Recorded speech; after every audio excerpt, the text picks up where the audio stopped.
by Arjuna Ardagh. If we go back a few thousand years, just the blink of an eye in the history of our species, men and women lived very different lives. In most parts of the world, men would go out to hunt for food aiming to capture and kill wild animals, a dangerous business. It required the immediate ability to either muster all your strength, courage, and wits to fight, or if the odds were against you, to run as fast as you could up the nearest tree. This kind of lifestyle, which went on uninterrupted for thousands of years, required a man to build up and store testosterone, then release it into his bloodstream. Testosterone allowed him to meet each challenge courageously and to see it through to completion. Meanwhile, because of their biological capacity to bear children, women would stay home during the day nursing the smallest children, watching over the growing siblings to make sure they came to no harm. Keeping an eye out for snakes and scorpions. She kept the home clean, comfortable, and prepared food, while at the same time lending an ear to her neighbors about their troubles and triumphs. None of this was particularly dangerous, relative to what the men were doing, so it allowed for a much more relaxed and social contact, mostly with other women. It also required her to spread her attention around in order to do many things at once. At night, the men came home. After the evening meal, it was time to sit around the fire. Even today, among some indigenous cultures, men and women each have their own fire some distance apart from each other. The women's fire is an animated place, they laugh about stories of the day and rub each other's shoulders and feet.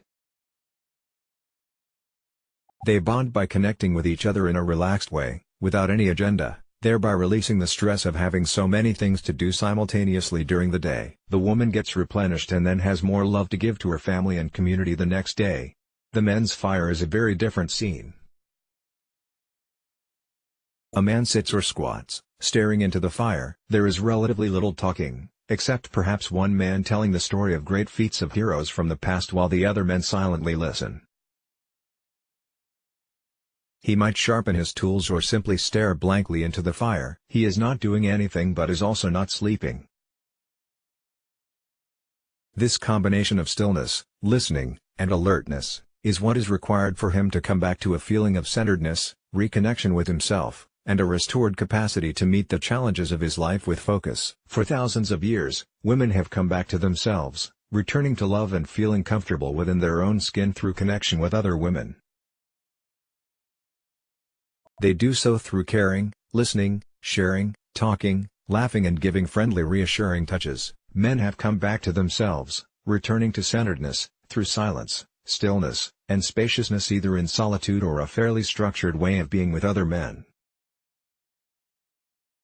The lifestyles and the kinds of challenges that men and women face today could not be more different to what we have faced historically, while at the same time, our nervous systems have not been rewired as quickly. Unconscious, instinctive drives still cause a woman to seek security and protection from a man and cause a man to want and progeny from a woman, but as men and women both become more conscious, they mature beyond these instinctive short-term drives that are generated from the back part of the brain, reptilian, to more conscious choices for long-term fulfillment that are generated from the prefrontal cortex.